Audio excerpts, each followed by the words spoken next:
चलिएगा finally and finally मेरे प्यारे बच्चों, आज का ये वीडियो आप तमाम बच्चे के लिए काफी ज्यादा खास होने वाला है, क्योंकि मेरे प्यारे बच्चों लेकर के आ चुके हैं क्लास 12 फिजिक्स का, ठीक है ना, चैप्टर नंबर 4 गतिमान आवेश तथा चुंबकत्व, ठीक है ना। और अगर आप इस चैप्टर को पूरा नहीं आधा भी मेरे प्यारे बच्चों देख लेते हैं तो आप बोर्ड परीक्षा में बिल्कुल जो है मेरे प्यारे बच्चों बहुत सारा ऑब्जेक्टिव सही करके आएंगे, ठीक है ना। देख सकते हैं यहाँ पर चैप्टर का नाम क्या है, गतिमान आवेश और चुंबकत्व, मूविंग चार्ज एंड पूछा जा रहा है मैग्नेटिज्म, ठीक है ना। और देख लीजिए सभी विषय का पीडीएफ लेने के लिए नंबर पे आप लोग संपर्क कर सकते हैं और बिल्कुल 100% मेरे प्यारे बच्चों परीक्षा में लड़ने वाला लेकर के आ चुके हैं, ठीक है। पूरा क्लास देखिएगा, मेरा आपसे ही, ठीक है ना, कहना है। चलेंगे बाबू, पहला नंबर क्वेश्चन आपके स्क्रीन पे पढ़िए, वही जो आपके परीक्षा में आएगा। कहता है त्वरित आवेश उत्पन्न करती है। देख लीजिए मेरे प्यारे बच्चों 2013 के एग्जाम में पूछा गया क्वेश्चन है और काफी इंपोर्टेंट है बाबू, ठीक है ना। तो देखिए त्वरित आवेश का अगर देखा जाए, ठीक है ना, त्वरित जो आवेश जो आपका उत्पन्न करता है ना, ये आपका मेरे प्यारे बच्चों विद्युत चुंबक तरंग करता है, इलेक्ट्रोमैग्नेटिक वेव, ठीक है ना। चलेंगे तो पहला नंबर क्वेश्चन में आंसर क्या लगेंगे, ऑप्शन नंबर यहाँ पर डी होगा। त्वरित आवेश आपका क्या करेगा मेरे प्यारे बच्चों, तो ये आपका इलेक्ट्रोमैग्नेटिक वेव मतलब विद्युत चुंबक तरंग जो है आपका क्या करेगा, उत्पन्न करेगा, ठीक है ना। चलेंगे बिल्कुल, अगला क्वेश्चन देख लीजिएगा। कहता है मेरे प्यारे बच्चों दूसरा नंबर क्वेश्चन कहता है 30 डिग्री सेल्सियस पर आवेशित कण चुंबकीय क्षेत्र में प्रवेश करता है तो उसका पथ कैसा होता है। अब देखिए मेरे प्यार चो ध्यान दीजिएगा, 30 डिग्री सेल्सियस पर 30 डिग्री का कोण देखेंगे मेरे प्यार चो इस प्रकार से होता है। ये आपका 60 हो गया, 60 का हाफ कर दीजिएगा तो यहाँ पर 30 डिग्री हो जाएगा। और ये 30 डिग्री कोण का बात किया जा रहा है मेरे प्यार बच्चों, ठीक है ना, 30 डिग्री सेल्सियस पर, ठीक है ना। तो मेरे प्यार चो यहाँ पर ध्यान दीजिएगा, चुंबकीय क्षेत्र में प्रवेश करता है तो उसका पथ कैसा होता है। देखेंगे 30 डिग्री सेल्सियस पर जब भी बात होगा मेरे प्यार चो ना, तो ये आपका हेलिकल हो जाएगा, ठीक है ना, हेलिकल हो जाएगा, समझ रहे ना बात को। तो दूसरा नंबर में आंसर क्या लगेगा, 30 डिग्री पर जो है ना आवेशित चुंबकीय क्षेत्र में अगर प्रवेश करता है तो वो आपका कैसा पथ होगा उसका, तो वो आपका हेलिकल होगा, ठीक है ना। चलिए नेक्स्ट क्वेश्चन देख लीजिए आपके स्क्रीन पे। क्वेश्चन देखिए 3 नंबर क्वेश्चन देखिए क्या कहता है। कहता है जब किसी अमापी को संट किया जाता है तो इसकी माप सीमा क्या होती है। अब ये भी क्वेश्चन काफी बेहतरीन है, 2016 के एग्जाम में ये क्वेश्चन आपका पूछा गया है। अमापी का बात किया जा रहा है बाबू, ठीक है ना, जब किसी अमापी को संट किया जाता है तो इसकी माप से क्षेत्र यानी कि माप सीमा क्या होती है, ठीक है ना।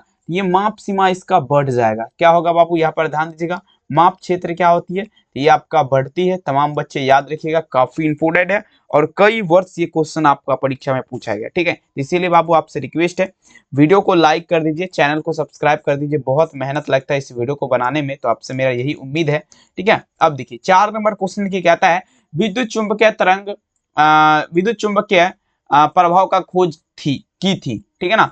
अब देखेंगे विद्युत चुंबकीय तरंग जो है इसका प्रभाव का खोज आपका कौन किया था। चलेंगे 4 नंबर में चलेगा, ठीक है। तो देखिए विद्युत चुंबकीय तरंग के प्रभाव का खोज जो है बाबू ये आपका किसने किया था, कौन वैज्ञानिक ने, तो ये ऑरेस्टिड नामक वैज्ञानिक ने किया था। कौन किया था, ऑरेस्टिड नामक वैज्ञानिक ने किया था। 4 नंबर क्वेश्चन में आंसर आप लोग क्या देंगे, यहाँ पर ऑप्शन नंबर बी, ऑरेस्टिड नामक वैज्ञानिक ने किया था, ठीक है। अगला देखते हैं 5 नंबर क्वेश्चन कहता है धारावाहिक कुंडली के केंद्र पर उत्पन्न चुंबकीय क्षेत्र रहता है। अब यहाँ पर देख लीजिएगा 5 नंबर क्वेश्चन देखिए क्या कहता है, धारावाहिक कुंडली के केंद्र पर उत्पन्न चुंबक क्षेत्र आपका क्या रहता है। सभी बच्चे जवाब दीजिएगा। ये आपका जो है ना चुंबक क्षेत्र पूछा जाए ना, तो ये कुंडली के तल के क्या होता है, लंबवत होता है। क्या होता है, कुंडली के तल के लंबवत होता है, याद रखिएगा। 5 नंबर क्वेश्चन का आंसर यहाँ पर क्या लगेंगे, ऑप्शन यहाँ पर बी हो जाएगा, कुंडली के तल के क्या होगा, लंबवत होगा। अगला देखते हैं क्या कहता है, एक समान चुंबकीय क्षेत्र उत्पन्न होता है। अब देखिएगा यहाँ पर देख लीजिए 2015 के एग्जाम का ये क्वेश्चन है, एक समान चुंबक क्षेत्र जो है ये आपका उत्पन्न होता है। 6 नंबर क्वेश्चन तो देखेंगे एक समान चुंबक क्षेत्र कब उत्पन्न होगा। देखिए मेरे प्यार चो तब उत्पन्न होगा परिनालिका जो है ना, परिनालिका में धारा के प्रभाव के उसके जो है ना जब अंदर रहेगा ना, तब आपका क्या होगा, एक समान मतलब सेम टू सेम आपका चुंबकीय क्षेत्र उत्पन्न होगा। 6 नंबर क्वेश्चन में आंसर क्या देंगे, ऑप्शन यहाँ पर डी हो जाएगा, ठीक है। 7 नंबर देखते हैं, कहता है लॉरेंज बल की दिशा ज्ञात करने का नियम बता दीजिए क्या है। और ये क्वेश्चन देखिए 2017 में पूछा गया है, काफी इंपोर्टेंट है बाबू, बहुत महत्वपूर्ण है, ठीक है ना। तो देखिए लॉरेंज बल की दिशा ज्ञात करने का नियम क्या है, the rule of find direction of Lorentz force का बात किया जा रहा है। तो फ्लेमिंग के बाएं हस्त नियम अनुसार, साथ में अगर देखा जाए 7 नंबर क्वेश्चन में आंसर क्या लगेगा, फ्लेमिंग के बाएं हस्त नियम अनुसार क्या होता है, तो मेरे प्यार चो लॉरेंज बल की दिशा ज्ञात किया जाता है, याद रखिएगा। 7 नंबर क्वेश्चन का आंसर क्या दीजिएगा, ऑप्शन यहाँ पर ए हो जाएगा, ठीक है। चलिए अगला देखते हैं 8 नंबर क्वेश्चन क्या कहता है, एक गैल्वेनोमीटर को आमीटर में बदलने के लिए ध्यान दीजिएगा जोड़ा जाता है। अब यहाँ पर देख लीजिए एमसीक्यू क्वेश्चन है, 8 में आप लोग जवाब दीजिएगा। गैल्वेनोमीटर कहता है a galvanometer is convert to, ठीक है ना। अब देखेंगे मेरे पे जो connected to convert into mechanical, ठीक है ना, सॉरी आमीटर लिखा गया, ठीक है। मतलब कहने का अर्थ हुआ एक गैल्वेनोमीटर को आमीटर में बदलने के लिए जोड़ा जाएगा। गैल्वेनोमीटर उसको आमीटर में जब बदलेंगे ना, 8 नंबर क्वेश्चन, ये आपका समांतर निम्न प्रतिरोध में, ठीक है ना। 8 में आंसर क्या दीजिएगा, समांतर क्रम और साथ ही निम्न प्रतिरोध मतलब लो रेजिस्टेंस में, ठीक है। चलिए अगला देखते हैं बाबू, देखेंगे 9 नंबर क्वेश्चन। एक गैल्वेनोमीटर को वोल्टमीटर में परिवर्तित किया जाता है, मतलब बदला जाता है, कैसे? अभी जस्ट हम बताएं, श्रेणी क्रम में जोड़ा जाएगा और उच्च प्रतिरोध मतलब हाईएस्ट रेजिस्टेंस में, ठीक है ना।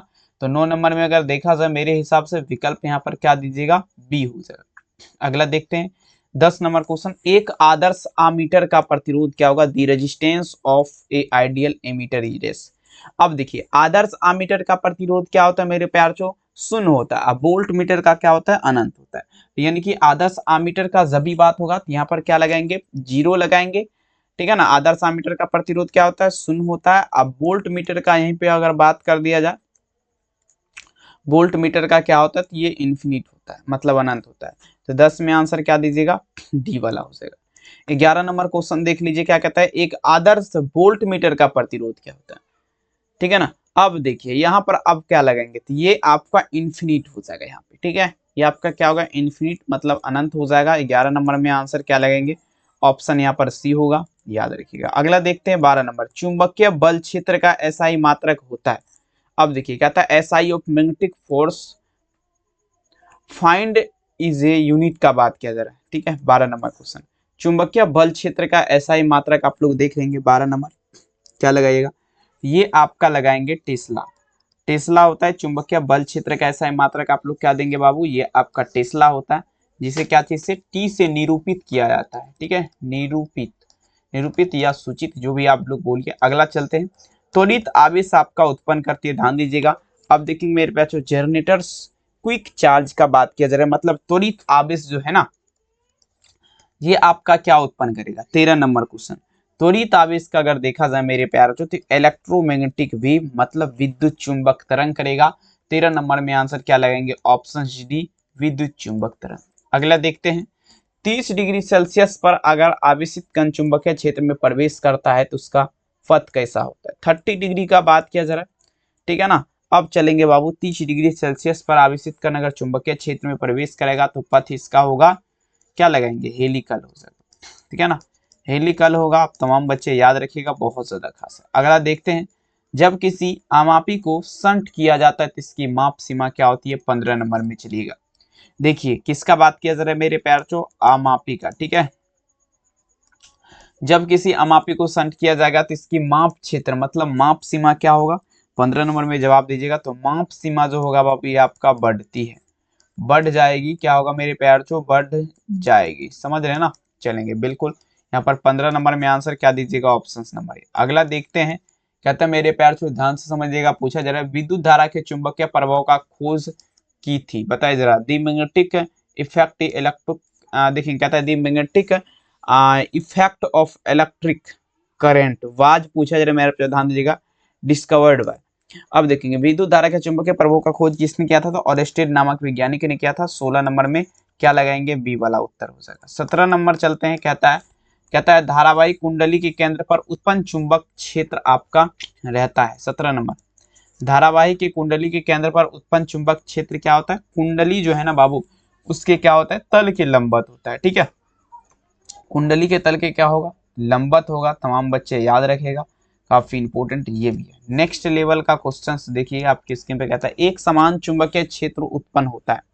एक समान चुंबक क्षेत्र आपका क्या उत्पन्न होता है, जल्दी जल्दी बता दीजिएगा। एक समान चुंबकीय क्षेत्र उत्पन्न होता है, जल्दी जल्दी।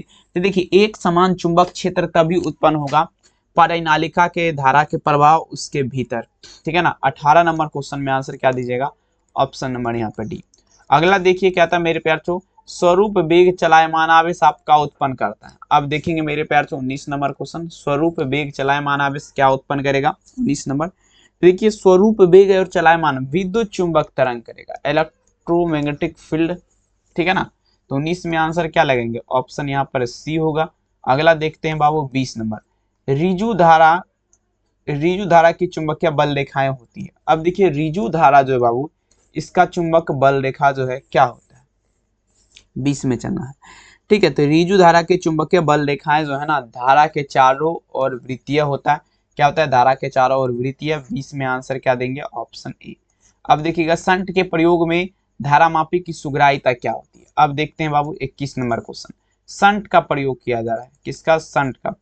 संट का प्रयोग में पूछा जा रहा है धारामापी की सुग्राहिता क्या होती है, 21 नंबर क्वेश्चन। तो ये आपका घट जाती है, ठीक है, घट जाती है। याद रखिएगा संट का जब प्रयोग होता है तो धारामापी की सुग्राहिता क्या होती है, घट जाती है। 21 नंबर में आंसर क्या दीजिएगा, ए।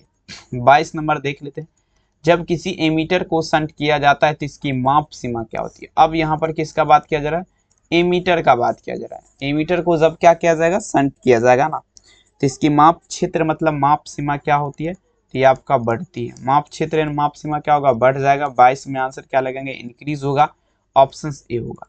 अगला देखते हैं, कहते हैं गैल्वेनोमीटर को वोल्ट मीटर में बनाने में जरूरत है। अब देखते हैं 23 नंबर क्वेश्चन, गैल्वेनोमीटर जो है बाबू इसको वोल्ट मीटर में बनाने में जरूरत है, कैसे, 23 नंबर।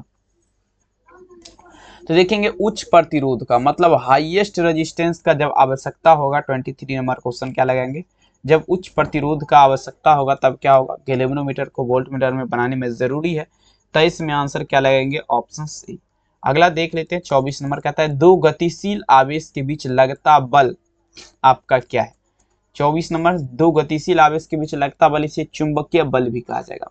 कौन सा बल कहा जाएगा बाबू, ये चुंबकीय बल भी कहा जाएगा। दो गतिशील आवेश के बीच जो बल लगता है ना, उसे कौन सा बल कहा जाता है, चुंबकीय बल भी कहा जाता है। ठीक है, अगला देखते हैं हम लोग, कहता है चुंबकीय क्षेत्र की विमा क्या होती है। चुंबक क्षेत्र की विमा, the domination of magnetic field is less. अब देखते हैं चुंबक क्षेत्र जो है इसका बीमा पूछा जा रहा है, 25 नंबर। ये आपका सबसे पहले आई के पावर में -1 होगा, ML0 टी के पावर में -2 हो जाएगा। यहाँ पर देख सकते हैं 25 नंबर क्वेश्चन में आंसर क्या लगाएंगे, ऑप्शन यहाँ पर ए हो जाएगा। नेक्स्ट चलेंगे 26, चुंबकीय क्षेत्र या चुंबकीय प्रेरण का SI मात्रक क्या होता है, 26।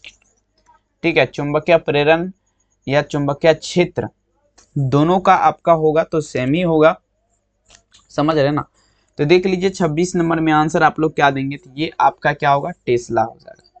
टेस्ला हो जाएगा बाबू, टेस्ला हो जाएगा। 26 नंबर में आंसर ऑप्शन ए होगा, टेस्ला।